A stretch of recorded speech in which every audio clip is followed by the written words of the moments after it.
Naisip mo na ba kung ano palaga ang nagpapanalo sa isang araw? Swerte ba?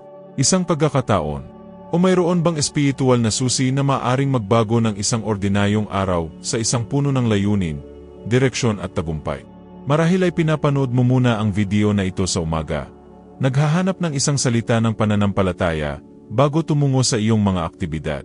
O baka nahihirapan ka na sa araw, pagod, pakiramdam na parang walang dumadaloy gaya ng nararapat.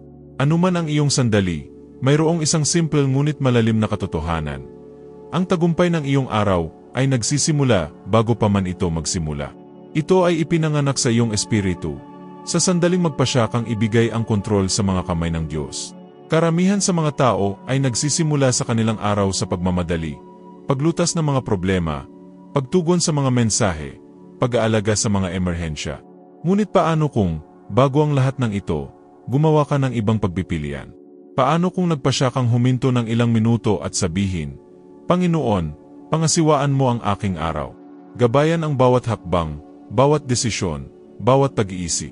Naway ang iyong kalooban ang mangyari, hindi ang akin. Itinuturo sa atin ng salita ng Diyos sa Kawikaan 16:3. Ipagkatiwala mo sa Panginoon ang anumang gagawin mo, at magtatagumpay ang iyong mga plano. Ipinapakita nito sa atin na ito ay hindi tungkol sa pagkakaroon ng isang araw na walang kahirapan, ngunit tungkol sa pamumuhay ng isang araw na malayunin at may katiyakan na hindi tayo nag-iisa. Kapag inialay natin ang ating araw sa Diyos, hindi natin ginagarantiyahan ang kawalan ng mga pakikibaka, ngunit mayroon tayong kanyang presensya sa bawat isa sa kanila.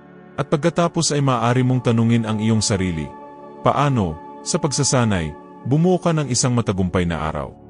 Mayroon bang tamang paraan upang magsimula? Isang kiyak na saloobin na umaakit sa patnubay at kapayapaan ng Diyos unang-una sa umaga. At paano mo mapapanatili ang espiritong ito, kahit na ang lahat ay tila hindi na makontrol? Manatili sa akin, dahil sa video na ito ay tutuklasin natin ang mga prinsipyong nagmumula sa salita. Nagbibigay inspirasyong mga halimbawa at simpleng pag-ugali na maaring magbago sa iyong gawain simula ngayon. At sa huli, sama-sama tayong manalangin, ibigay ang iyong araw ng buong buo sa Diyos. Mararamdaman mo ang pagkakaiba. Ang paraan ng pagsisimula mo sa iyong araw ay maraming sinasabi tungkol sa kung paano ito bubuo. Habang ang pisikal na mundo ay abala sa mga gawain, trapiko, mga deadline at mga pangangailangan, ang espiritual na mundo ay kumikilos. At nagmamasid ang Diyos. Nakikita niya kapag tumayo ka ng may pananampalataya. Kapag kahit pagod ka ay naglalaan ka ng oras para hanapin siya. Kapag binili mong magtiwala kahit hindi naiintindihan ang lahat. Pag-isipan ito, ano ang ginagawa mo sa unang ilang minuto pagkatapos magising? Nagkasalamat ka na ba sa pagiging buhay mo ngayon? Humingi ka na ba ng kaunungan upang makagawa ng mabubuting desisyon? Nakakonekta ka ba sa isa na kayang baguhin ang lahat sa pamamagitan ng isang salita? Si Jesus, ang ating pinakadakilang halimbawa, ay eksaktong ginawa iyon. Sa Marcos 1:35 nasusulat, madaling araw, habang madilim pa, si Jesus ay bumangon, umalis ng bahay at pumunta sa isang lugar na nag-iisa, kung saan siya nanalangin. Kahit na siya ay perpekto, inili niya na simulan ang araw sa pakikipag-isa sa Ama. Ito ay nagpapakita sa atin na ang lakas, direksyon at kapayapaan ay hindi nagmumula sa mundo, ngunit mula sa lapis sa Diyos. Hindi ito kailangang maging komplikado. Minsan ang inaasahan lang ng Diyos sa iyo ay isang tapat na puso. Ang isang simpleng, Ama, salamat sa araw na ito. Manatili sa akin, gabayan mo ako, ay sapat na upang buksan ang langit sa iyong buhay. Ang mga pag-ugaling tulad nito ang nagtatanim ng mga binhi ng tagumpay sa buong araw. Araw-araw ay maaaring maging matagumpay, hindi dahil ang lahat ay mangyayari ayon sa iyong pinlano, ngunit dahil pinili mong magsimula sa pananampalataya. Ang tagumpay ay hindi sa pagkontrol sa lahat, ngunit sa pagtitiwala sa isa na kumokontrol sa lahat ng bagay. Kapag naninindigan ka ng maaga, sinasabi mo sa mundo, alam ko kung sino ang sumusuporta sa akin. Alam ko kung sino ang pinagkakatiwalaan ko. Hindi mo naman siguro mababago lahat ng mangyayari ngayon. Ngunit maaari mong baguhin ang iyong reaksyon. Kung paano mo ito haharapin, kung paano mo ito malalampasan. Ang pusong nakatutok sa Diyos ay hindi natitinag ng mga bagyo. Nanatili siyang nakatayo, na nakataas ang mga mata at ang mga paa ay nakatutok sa bato. Kung ang mensaheng ito ay nakipag-usap sa iyo, Nais kong anyayahan ka na iwanan ang iyong Amen sa mga komento. Sumulat ng isang salita ng pananampalataya, magbahagi ng isang kahilingan sa panalangin. Ipahayag lamang na pinili mong mamuhay sa araw na ito kasama ang Diyos. I-like ang video na ito para mas maraming tao ang makatanggap ng mensaheng ito. Ibahagi ito sa mga nangangailangan ng espiritual na lakas at mag-subscribe sa channel para makatanggap ng araw-araw na mga panalangin at mga salita ng pampatibay loob na magpapakain sa iyong kaluluwa at magpapatibay sa iyong pananampalataya. Sama-sama, bubuo tayo, hindi lamang ng isang matagumpay na araw, ngunit isang matagumpay na buhay. Napansin mo na ba kung paano ang ilang mga tao ay tila nananatiling mapayapa at matatag kahit na sa gitna ng pinakamatinding kahirapan? Hindi mahalaga kung nahaharap sila sa isang problema sa trabaho, isang krisis sa pamilya, isang pagkawala o kahit isang karamdaman, nananatili silang matatag, may tiwala na may kinang sa kanilang mga mata. Ano ang alam nila na hindi pa natutuklasan ng ibang tao? Ang sagot ay hindi sa kawalan ng mga problema, ngunit sa patuloy na presensya ng Diyos sa iyong mga desisyon at sa loobin. Naunawaan nila na ang tagumpay ng araw ay nagsisimula sa loob. Bumubuo sila ng espiritual na ugali na umasa sa Diyos sa umaga. At ang ugali na iyon ang nagiging matatag na pundasyon kung saan itinayo ang lahat ng iba pa. Ang panalangin sa umaga, kapag sinabi ng may katapatan at pananampalataya, ay nagiging isang pakikipag-usap sa lumikha na nagbabago, hindi lamang sa araw, kundi sa puso. Ang salita ng Diyos ay nagpapakita sa atin nito sa maraming pagkakataon. Si David, halimbawa, ay humarap sa mga higante, pag-usig, pagtataksil at digmaan. Ngunit sa halos bawat awit ay nakikita natin siyang sinisimulan ang araw sa pag-iyak, pagsamba, at pagsuko. Sa awit 5:3, isinulat niya, "Sa umaga, O Panginoon, dininig mo ang aking daing. Sa umaga ay inihaharap ko sa iyo ang aking panalangin at naghihintay na may pag-asa." Hindi sinimula ni David ang kanyang araw sa paggawa ng padalos-dalos na mga desisyon, pagiging ginagabayan ng tako. Nagsimula siya sa paghihintay, pagtitiwala, pagpupuno sa sarili ng presensya ng Diyos. At iyon mismo ang sinusubukang alisin sa atin ng kaaway. Tumutok ng maaga. Alam niya na kung maabala niya tayo sa simula ng araw, maaari niya tayong malito sa natitirang bahagi ng araw. Ilang beses na nating sinimulan ang araw sa pagmamadali, napuno ng pag-aalala ang ating isipan, at nauwi sa kawalan ng kontrol ang lahat. Minsan hindi ang bigat ng araw ang nagpapapagod sa atin. Ngunit ang katotohanang nagsimula tayo ng walang direksyon, walang balanse, nang hindi inihanay ang ating mga hakbang sa Diyos. Sa makatuwid, ang pagbuo ng isang matagumpay na araw ay nangangailangan ng espiritual na pagbabantay. Ito ay tulad ng isang tagapagtayo na nagpasya na magtayo ng isang bahay. Maaring mayroon pa siyang pinakamahuhusay na materyales, tamang kasangkapan, ngunit kung maupok ang pundasyon, maaring gumuho ang lahat sa unang bagyo. Ang ating pundasyon ay ang presensya ng Diyos. At ang presensyang iyon ay naa-access kapag itinigil natin ang lahat. Pinatahimik ang ingay sa ating paligid, at hinahanap ang kanyang tinig bago ang iba. Ang malaking susi dito ay hindi paghihintay para sa perpektong sandali upang manalangin, ngunit paglikha ng sandali. Maaring habang nagbibihis ka, nagtitimpla ng kape, nagmamaneho papunta sa trabaho, o nakahiga. Ang Diyos ay hindi nakatali sa formalidad. Gumagalaw siya kung saan may sinseridad. Kailangan nating sirain ang ideya na posible lamang nahanapin ang Diyos sa kabuuang katahimikan, na ang Biblia ay bukas sa mesa at libreng oras. Siyempre, ang oras na ito ay kahanga-hanga at mahalaga hanggat maaari. Ngunit ang totoong buhay, abala at matindi, ay hindi makakapigil sa atin na magkaroon ng pakikipag-isa sa Diyos. Ang tunay na espiritualidad ay hindi nakasalalay sa tagpuan, ngunit sa pag-auhaw. At kung sino ang nauhaw, hahanapin. Kapag ang iyong espiritu ay nauhaw sa Diyos, ang bawat sandali ay nagiging sagrado.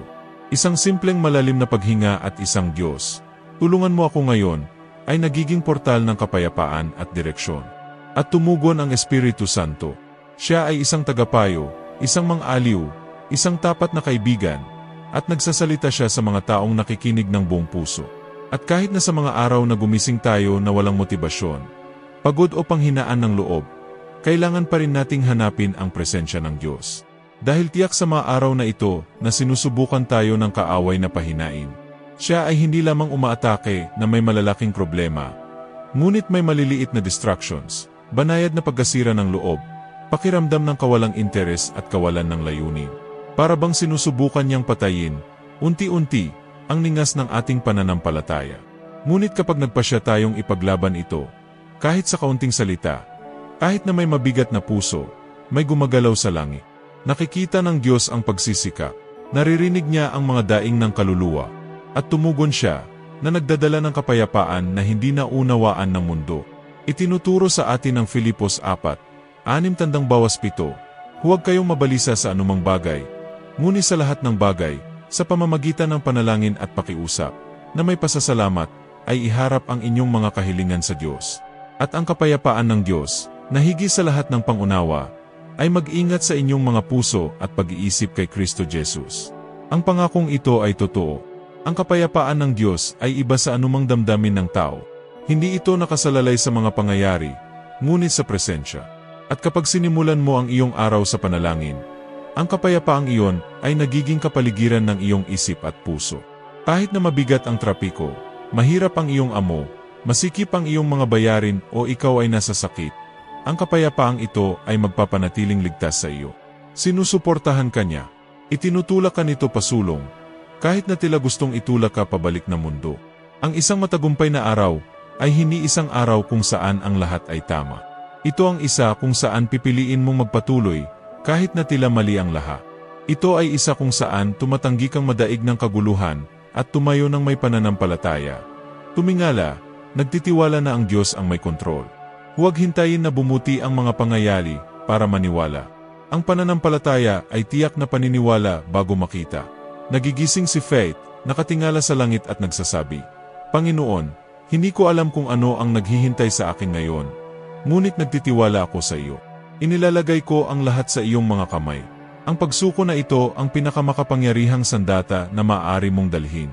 Walang araw na magsisimula sa pagtitiwala na ipinaglalaban ka ng langit. Paano kung tapusin natin ang sandaling ito ngayon, nang magkasama sa isang panalangin? Isang simple, taimtim na panalangin, ngunit puno ng pananampalataya. Isang panalangin na itinatalaga ang araw na ito sa Panginoon at inilalagay sa harap niya ang lahat ng hindi mo makontrol. Isang panalangin na nagpapaalala sa iyong puso na hindi ka nag-iisa, at ang mga matagumpay na araw ay hindi ipinanganak ng pagkakataon, ngunit sa pamamagitan ng presensya ng Diyos. Ipikit mo sandali ang iyong mga mata kung kaya mo. Huminga ng malalim, kalimutan ang pagmamadali sa isang sandali. Ngayon ikaw na lang at ang Diyos. Panginoon naming Diyos at Ama, sa sandaling ito, nagpapasalamat ako sa kaloob ng buhay. Salamat sa panibagong araw, panibagong pagkakataon para magsimula muli, umunlad, magbago. Bago ko pa man gawin ang mga unang hakbang ko ngayon, pinili kong isuko ang araw ko sa iyo. Isinusuko ko ang aking mga iniisip, ang aking damdamin, ang aking mga plano, ang aking mga takot, ang lahat na nagpapabigat sa akin, at ang lahat na nagbibigay inspirasyon sa akin. Ama, alam kong darating ang mga hamon, ngunit hinihiling ko sa iyo ang kaunungan upang harapin ang mga ito ng may kalmado at pananampalataya. Naway ang aking isipan ay mayayon sa iyong kalooban at ang aking mga salita ay maghatid ng biyaya, kapayapaan at pag-ibig. Naway magkaroon ako ng kaunawaan sa paggawa ng mga desisyon at naway madama ko ang iyong presensya na kasama ko sa bawat hakbang. Alam ko na hindi ako palaging magkakaroon ng lakas sa aking sarili. Kaya, banal na espiritu, lumakad ka sa akin. Buhatin mo ako kapag nahulog ako, bigyan mo ako ng direksyon kapag hindi ko alam kung saan ako pupunta. Turuan akong maghintay kapag ang lahat ay tila tumigil, at bigyan ako ng lakas ng loob kapag oras na para kumilos. Ipinagdarasal ko rin ang mga taong nakapaligid sa akin, ang aking pamilya, ang aking mga kaibigan, maging ang mga nakasakit sa akin. Naway maging instrumento ako ng pagpapala ngayon, kahit sa maliliit na pagkilos. Naway maaninag ko ang iyong liwanag sa lahat ng bagay.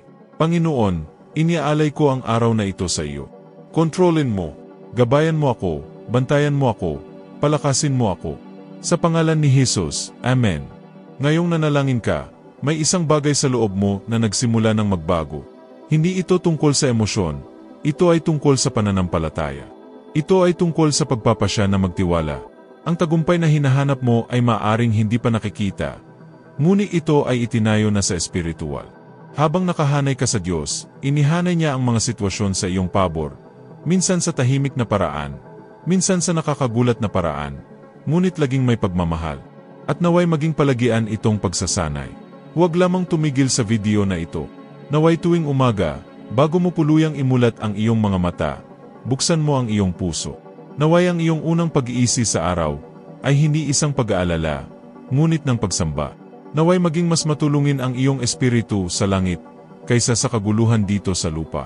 Tandaan, ang isang matagumpay na araw ay hindi nagsisimula sa lahat ng bagay na tama. Ngunit sa iyong paninindigan sa pananampalataya, pagpapasya na walang hihigit pa sa Diyos na kasama mo. Gaano man kalaki ang labanan, ang lumalaban sa tabi mo ay ang Panginoon ng mga hukbo. At sa Kanya, hindi mo lang sinusubukang lampasan ang araw, nagsimula ka ng manalo. Kung ang panalangin ito ay nakaantig sa iyong puso, isulat dito sa mga komento. Ngayon ay pinili kong lumakad kasama ng Diyos. Ibahagi sa isang taong kilala mo na nangangailangan ng salitang ito. Maaring isang kaibigan, isang kamag-anak, isang taong mahal mo na nahaharap sa tahimik na pakikibaka. Minsan ang isang simpleng panalangin na tulad nito ay maaring ganap na baguhin ang araw ng isang tao. At kung gusto mong makatanggap ng higit pang mga mensahe tulad nito, mga panalangin, mga salita ng pananampalataya at paghihikayat, mag-subscribe sa channel ngayon. I-activate ang bell para hindi ka makaligtaan ng anumang content. Araw-araw na irito kami upang ipaalala sa iyo na hindi ka nag-iisa at may layunin ang bawat pagsikat ng araw. I-like ang video na ito kung ito ay nagpala sa iyong buhay at iniwan ang iyong boses sa mga komento. Ito man ay isang amen, isang patotoo, kahit isang kahilingan sa panalangin. Nandito kami para sabay kaming maglakad.